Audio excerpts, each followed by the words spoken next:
Madam President, Madam President, Excellencies, ladies and gentlemen, Namaskar from the people of Bharat.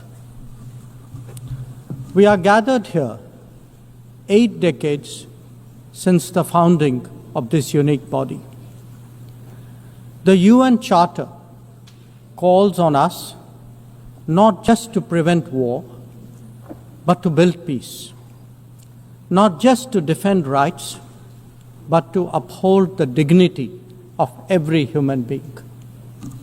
It challenges us to stand as good neighbors, uniting our strength so that generations to come inherit a world of justice, of progress, and of lasting freedom. Madam President, forces unleashed by history since the founding of the UN propelled this body forward. As decolonization advanced, the world began to return to its natural diversity. The membership of the United Nations quadrupled, and the organization's role and remit grew significantly. In the era of globalization, its agenda evolved even further. Development goals took center stage even as climate change emerged as a shared priority. Trade acquired greater prominence, while food and health access were recognized as essential to global well-being. Where security was concerned, the UN undertook peacekeeping operations and promoted disarmament discussions. As a result, the UN became a natural platform to debate key global issues. Madam President, we must ask ourselves today, how has the UN lived up to expectations? And just look at the state of the world.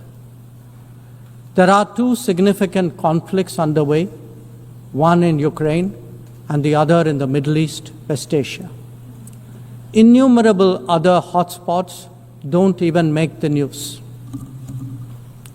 The slow progress of the SDG Agenda 2030 presents a sorry picture. On climate change, the reality is of recirculated commitments and creative accounting. If climate action itself is questioned, what hope is there for climate justice? When a once-in-a-century pandemic hits us, we saw open discrimination in access to vaccines and to travel. Energy and food security have been the first casualties of conflict and disruption, especially since 2022. Better off societies insulated themselves by having the first call. The resource-stressed ones scrambled to survive, only to hear sanctimonious lectures thereafter. When it came to trade, non-market practices gamed rules and regimes. The resulting concentration exposed the world to leveraging. On top of that, we now see tariff volatility and uncertain market access. As a result, de-risking is a growing compulsion, whether from limited sources of supply or over-dependence on a particular market. Economic concerns have other dimensions as well. Heightened technology control is one. The grip on supply chains and critical minerals is another.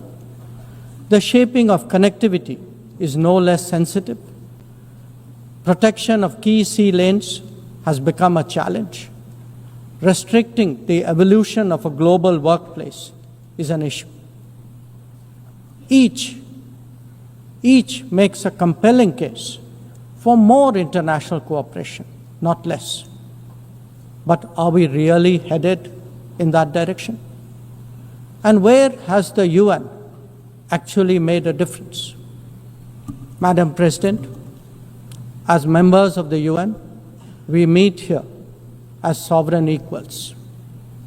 That is not a formalism, but a recognition of the inherent diversity of our world. Understandably, we have different history, traditions, heritage, and culture.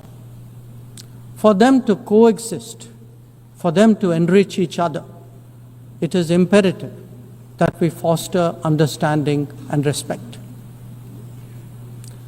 This will only happen when we resist political interference and economic pressures, when narratives are free of prejudice, when double standards are abjured, and when pluralism is truly appreciated. Madam President, Excellencies, while asserting our rights, we must also firmly face up to threats. Countering terrorism is a particular priority because it synthesizes bigotry, violence, intolerance, and fear. India has confronted this challenge since independence, having a neighbor that is an epicenter of global terrorism. For decades now, major international terrorist attacks are traced back to that one country. UN's designated lists of terrorists are replete with its nationals. The most recent example of cross-border barbarism was the murder of innocent tourists in Pahalgam in April this year. India exercised its right to defend its people against terrorism and brought its organizers and perpetrators to justice. Because terrorism is a shared threat, Madam President, it is essential that there is much deeper international cooperation. When nations openly declare terrorism a state policy, when terror hubs operate on an industrial scale, when terrorists are publicly glorified, then such actions must be unequivocally condemned. The financing of terrorism must be choked, even as prominent terrorists are sanctioned. Relentless pressure must be applied on the entire terrorism ecosystem. Those who condone nations that sponsor terror will find that it comes back to bite them. Madam President, an objective report card will show that the UN is in a state of crisis. When peace is under threat from conflicts, when development is derailed by lack of resources, when human rights are violated by terrorism, the UN remains gridlocked. As its ability to forge common ground diminishes, belief in multilateralism also recedes. Central to the erosion of the UN's credibility has been resistance to reform. Most members strongly desire change, but the process is being made an obstacle to the outcome. It is imperative that we see through this cynicism and purposefully address the reform agenda. The historical injustice done to Africa should be redressed. Both permanent and non-permanent membership of the Council must be expanded. A reformed Council must be truly representative, and India stands ready to assume greater responsibilities. Madam President, today the predicament of the Global South is especially acute. Bharat, under the leadership of Prime Minister Narendra Modi, believes that it has both a duty to contribute and an obligation to motivate. That is why we have undertaken more than 600 major development projects in 78 countries, as well as innumerable community-based initiatives. They range from large infrastructure to small livelihoods, from capacity building to people's welfare, from concrete assets to education and training. Turbulent times require that we step forward during moments of crisis. India has been forthcoming in that regard, especially in its immediate vicinity. Whether it is finance, food, fertilizer, or fuel, we have responded to the urgent requirements of our neighbors. Madam President, climate events and conflicts have created a demand for HADR assistance. Reflecting our growing capabilities, Bharat has endeavored to be a first responder. Be it essential medicines or relief supplies, the operations of a field hospital or limb fitment camps, these efforts covered 19 nations last year. The people of Afghanistan and those of Myanmar saw India extend its hand during recent earthquakes. Our efforts at ensuring safe commerce, combating piracy, and preventing attacks on shipping in the Northern Arabian Sea also bear mention. And the Indian tradition of UN peacekeeping operations continues in the Democratic Republic of Congo, in Western Sahara, Central African Republic, Golan Heights, Cyprus, Lebanon, Abyei, South Sudan, and Somalia. To put it clearly, our soldiers ensure peacekeeping, our sailors protect maritime shipping, our security counters terrorism, our doctors and teachers facilitate human development the world over, our industry produces affordable products, our techies promote digitization, and our training facilities are open to the world.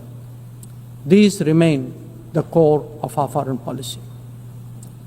Madam President, each one of us has the opportunity of contributing to peace and prosperity.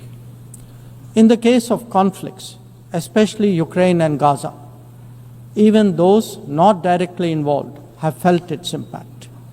Nations who can engage all sides must step up in the search for solutions.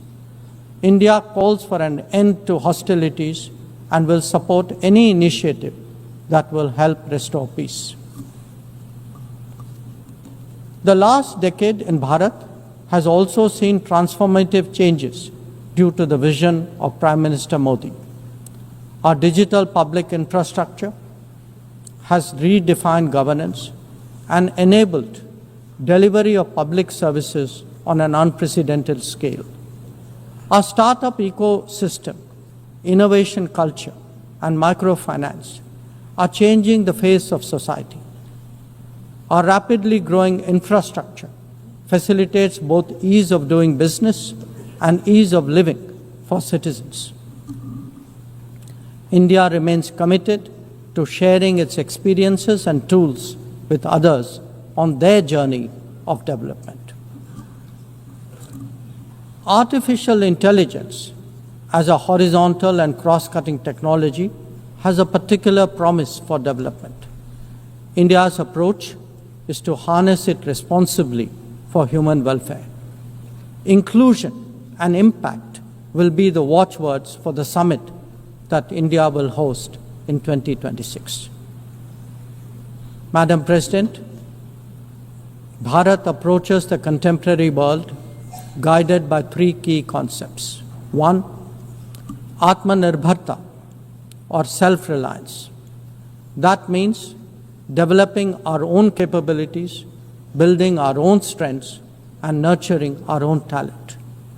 We see its results already, be it in manufacturing, in space programs, in pharma production, or in digital applications. Make, innovate, and design in India also benefit the world. Two, Atma Raksha, or securing oneself. We remain determined to protect our people and secure their interests at home and abroad. That means zero tolerance for terrorism, robust defense of our borders, forging partnerships beyond, and assisting our community abroad. And 3, Atma Vishwas, or self-confidence. As the most populous nation, as a civilizational state, as a rapidly growing major economy, we are confident about who we are and what we will be. Bharat will always maintain its freedom of choice and will always be a voice of the Global South. Madam President, these are certainly challenging times for the international community. Many of our assumptions and expectations no longer hold. In such circumstances, it is imperative to stay strong, to hold firm, and to deepen friendships. International cooperation must prevail because islands of prosperity cannot flourish in an ocean of turbulence. A world order requires common purpose, as it does empathy for others. That is where we look to the United Nations. Madam President, every member who can make this world a better place must have the opportunity to do their utmost. And for that to happen, reformed multilateralism is the obvious way. The 9th decade of the UN must be one of leadership and hope. Bharat will do its fair share and more. I thank you.